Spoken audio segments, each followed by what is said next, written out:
से वो अब एक बार फिर टारगेट करने वाले हैं। हालांकि पिछले 2 घंटे में हम ये देख चुके हैं विपिन कि किस तरीके से आईडीएफ की तरफ से तेहरान में अलग अलग जगहों पर 10 से ज्यादा जगहों पर एक साथ धमाकों की आवाज सुनाई दी। अब इजराइल ने साफ कर दिया है कि ईरान पर नॉन स्टॉप हमले होते रहेंगे। विपिन बिल्कुल, और हमारे यहाँ एक कहावत कही जाती है, जब सियार की मौत आती है तो वो शहर की तरफ भागता है। यूरोप पर हमला आप कर रहे हैं, मिडिल ईस्ट पर हमला आप कर रहे हैं, इजराइल पर हमला आप कर रहे हैं, आप कितनी देर बचेंगे? मनीष, हम यही चर्चा कर रहे थे अभी कि आखिरकार कर क्या रहा है ईरान, करना क्या चाहता है? किसी को तो बख्श दो। ये तमाम लोग मिलकर एक साथ अगर हमला कर देंगे क्या होगा सोचिए, ये पूरी धरती प्लेन हो जाएगी कुछ घंटों में। ये बात ईरान क्यों नहीं समझ रहा है? देखिए, इसका कारण क्या है? इसका कारण यह है कि इस वक्त जो ईरानियन मिलिट्री का जो सेंट्रल कमांड है उसका और मिडिल लेवल कमांड के बीच का कम्युनिकेशन एकदम स्टॉप हो गया है। और इस वक्त जो भी मिड लेवल के आईआरजीसी ऑफिसर को जहां जो मन में आ रहा है वहां पर वो हमला किए जा रहा है। इसको आप पैनिक अटैक कह लीजिए, फ्रस्ट्रेशन कह लीजिए, एग्रेशन कह लीजिए, डिप्रेशन कह लीजिए, लेकिन बात यही है कि उनको लग रहा है कि हम अभी कमजोर होते हुए नहीं दिख सकते। बट आप अपने देश को तो बर्बाद कर देंगे ना, सिविलियंस तो मारे जा रहे हैं। आपका सैन्य कमांडर उड़ गया, आपका सुप्रीम कमांडर उड़ गया, आपके रक्षा मंत्री उड़ गए, आपके सिविलियंस टारगेट पर, आप कर क्या रहे हैं? देखिए, उनको खतरा अभी बाहर से कम और अंदर से ज्यादा है। उन्हें यह लग रहा है कि एक बार वो कमजोर दिखे तो लाखों लोग आएंगे और उनको उठाकर लेकर चले जाएंगे। तो जो जिंदा बचे हैं उनको यह दिखाना पड़ेगा कि अभी भी उनके हाथ में हथियार है, मिसाइल है, जिसके जरिए वो वहां दुश्मन तक मुकाबला कर रहे हैं। तो आप हिम्मत मत करो लड़ने के लिए। तो वो दरअसल अपने लोगों को भी मैसेज दे रहे हैं और आसपास के कंट्री को मैसेज दे रहे हैं। पर हमले को लेकर अगर इजराइल इस वक्त हरी झंडी दे रहा है तो ये एक सबसे बड़ी खबर इस वक्त सामने आ रही है। मनीष, बता दें, नेतन्याहू ने हमले को अब हरी झंडी दी और ईरान पर ताबड़तोड़ हमले इजराइल करेगा। ये इस वक्त एक बहुत बड़ी खबर है। और नेतन्याहू ने ईरान पर हमले को लेकर थोड़ी देर पहले ये बयान दिया था, कहा था कि कैसे ईरान पर लगातार हमले होते रहेंगे। अब ईरानी रक्षा मंत्री ने यह बयान दिया है, नेतन्याहू ने हमले की हरी झंडी दे दी है। साफ है, ईरान पर लगातार इजराइल की तरफ से हमले होते रहेंगे। लेकिन आप इन हमलों के जरिए कैसे लोगों के बीच वो मैसेज कन्वे करने की कोशिश करेंगे? क्योंकि ये बयान जिस तरीके से मनीष थोड़ी देर पहले हमने जिक्र किया, आप चेंज ऑफ रिजीम करना चाहते थे, रिजीम को कोलैप्स करना चाहते थे, आप ईरान को कंट्रोल करना चाहते थे, तो ईरान के आम सिविलियंस को भी तो अब आप टारगेट कर रहे हैं। देखिए, जहां तक सवाल है ईरान के आम सिविलियन का, तो इजराइल का और अमेरिका की लॉजिक यही है कि हम इस मामले में एहतियात बरत रहे हैं। और ईरान में वो लोग जो कि प्रो इजरायली या प्रो अमेरिकन होने की बात कही जाती है उनका ध्यान रखा जा रहा है और रिजीम से जुड़े लोगों को कमजोर किया जा रहा है, उनको टारगेट किया जा रहा है। और रिजीम से जुड़ी लीडरशिप को तो खैर खत्म किया ही गया है। जो दूसरी बात है नेतन्याहू को लेकर, देखिए, कुछ घंटे पहले मैं इजराइल से यहां पहुंचा और मैं आपको बता दूं, इजराइल में भले ही नेतन्याहू को लेकर जो भी राजनीतिक विरोध रहा हो, लेकिन ईरान से सुप्रीम लीडर के मारे जाने के बाद इजराइल में नेतन्याहू की एक अलग लेवल की हैसियत हो चुकी है। पहले हमास, फिर हिजबुल्लाह, और अब ईरान की लीडरशिप का खत्म कर देना यह आसान काम नहीं था जो नेतन्याहू की लीडरशिप ने कर दिया है। अब इसके बाद नेतन्याहू के लिए दरअसल इजराइल में कुछ करने को बचा ही नहीं है। अगर आज अरे इस वक्त हमारे जितने भी दर्शक हैं, फुल एंड फाइनल का वक्त हो गया। हमारे जितने भी दर्शक हैं, please be on stand by. ये खबर देखिए आप जरा, खमनेई की हत्या, ईरान का इंतकाम, और ये इंतकाम शुरू हो चुका है। ये देखिए मैप आप, ईरान से किन किन इलाकों में कहां कहां हमला किया गया है। Dubai, Abu Dhabi, Qatar, Bahrain, Kuwait, Jordan, Iraq, Israel, ये हमला किया गया है। ये है तैयारी। लेकिन मेरे सामने इस वक्त का सबसे बड़ा सवाल यह है कि वो 15 लाख मिसाइलों का इस्तेमाल कब होगा। 4 बजे की 4 बड़ी खबरें, और इन खबरों में मिस मत करिएगा। एक बड़ी खबर जो कहीं ना कहीं खो जा रही है वो है भारत के पड़ोसी मुल्क की खबर। लेकिन यह बड़ी खबर आपके सामने, ईरान के सुप्रीम लीडर, ये देखिए जरा, ईरान के सुप्रीम लीडर खमनेई की हत्या, 30 बंकर बस्टर बम से हमला किया गया। इनसाइड स्टोरी हम आपको दिखाने वाले हैं। दूसरी बड़ी खबर सीधे आइए, खमनेई की मौत का इंतकाम, ईरान ने 5 देशों पर किया हमला। यह इस वक्त की बड़ी खबर। तीसरी बड़ी खबर, खमनेई की मौत के बाद ट्रंप का ऐलान। अभी तीसरी बड़ी खबर, विजय दिखाइए जरा, टिकर को ऑफ करना पड़ेगा तीसरी बड़ी खबर के लिए। तीसरी बड़ी खबर, खमनेई की मौत के बाद ट्रंप का ऐलान, अभी कई दिन चलेगी जंग, बड़ी खबर। और अब पाकिस्तान, ध्यान से देखिए, पाकिस्तान पर अफगानिस्तान की जबरदस्त बमबारी, लगातार 72 घंटे से हमला। आइए जरा, इस वक्त ये सारी खबरें मैं आपको बता रहा हूं। हमारे सभी मेहमान इस वक्त अगर जुड़ जाए तो मुझे बताइएगा।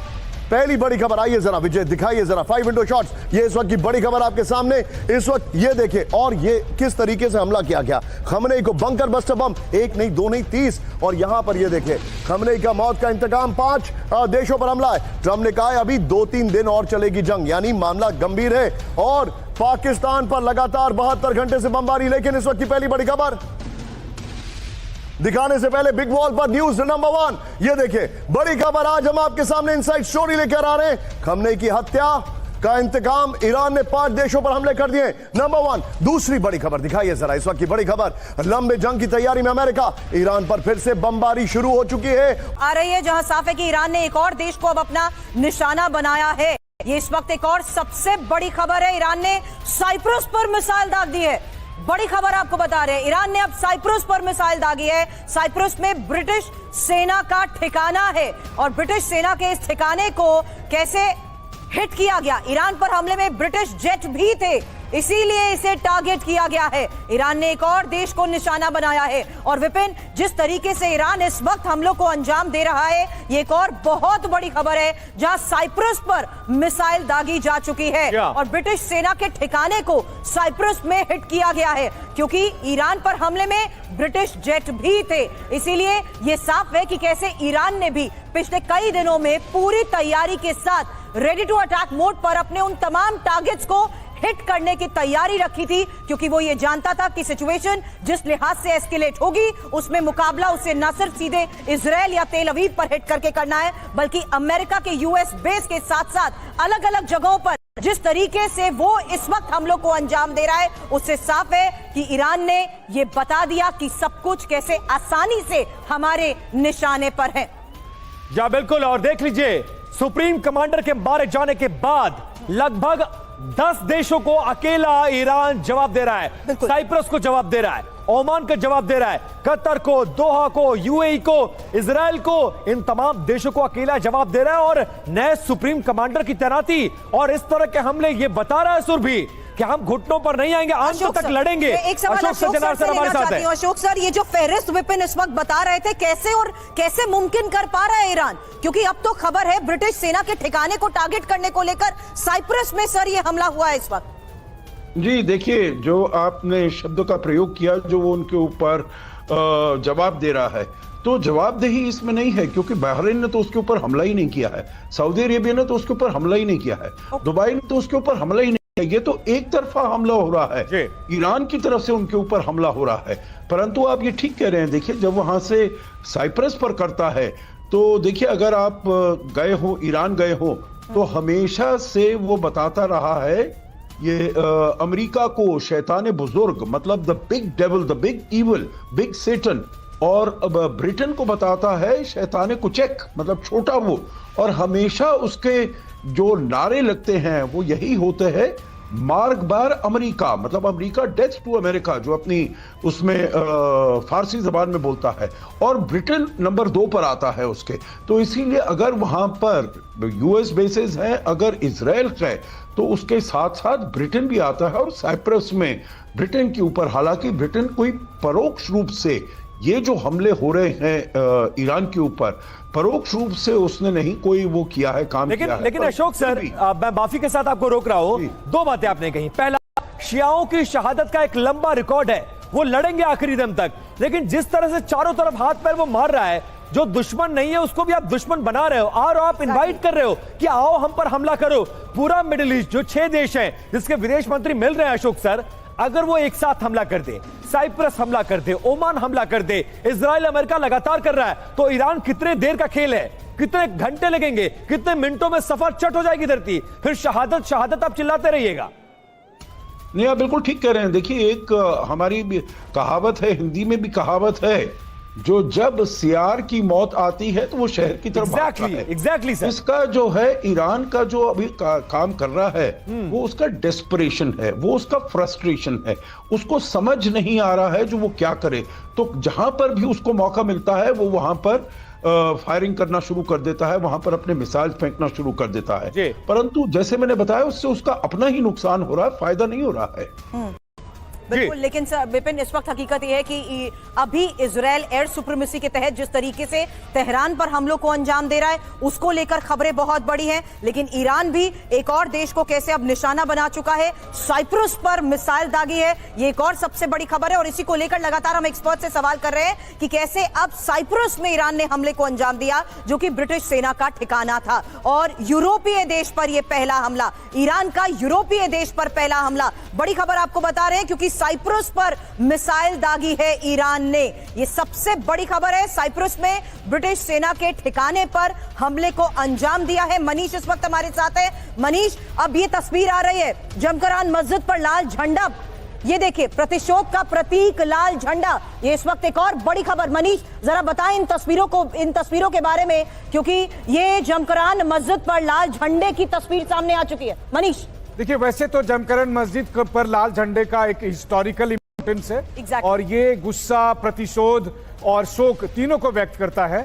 वो इस मायने में भी कि जब भी ईरान में कोई बड़ी लीडरशिप की डेथ हुई है और उनको अगर मारा गया है तो उस वक्त लाल झंडा लगाकर वो ये संदेश देते हैं कि हम रुकेंगे नहीं, हम बदला लेंगे और हम डरेंगे नहीं, हम झुकेंगे नहीं।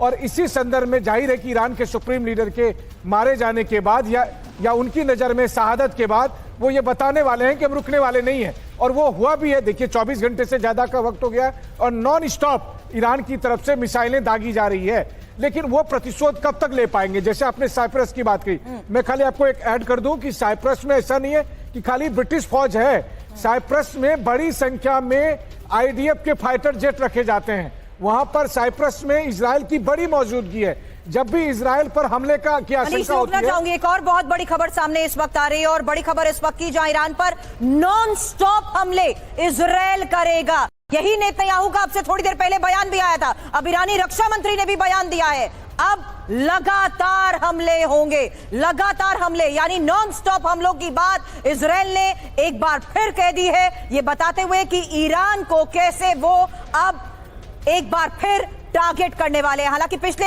2 घंटे में हम ये देख चुके हैं विपिन कि किस तरीके से आईडीएफ की तरफ से तेहरान में अलग अलग जगहों पर 10 से ज्यादा जगहों पर एक साथ धमाकों की आवाज सुनाई दी। अब इजराइल ने साफ कर दिया है कि ईरान पर नॉन स्टॉप हमले होते रहेंगे। विपिन, क्या बिल्कुल, और हमारे यहाँ एक कहावत कही जाती है, जब सियार की मौत आती है तो वो शहर की तरफ भागता है। यूरोप पर हमला आप कर रहे हैं, मिडिल ईस्ट पर हमला आप कर रहे हैं, इजराइल पर हमला आप कर रहे हैं, आप कितनी देर बचेंगे?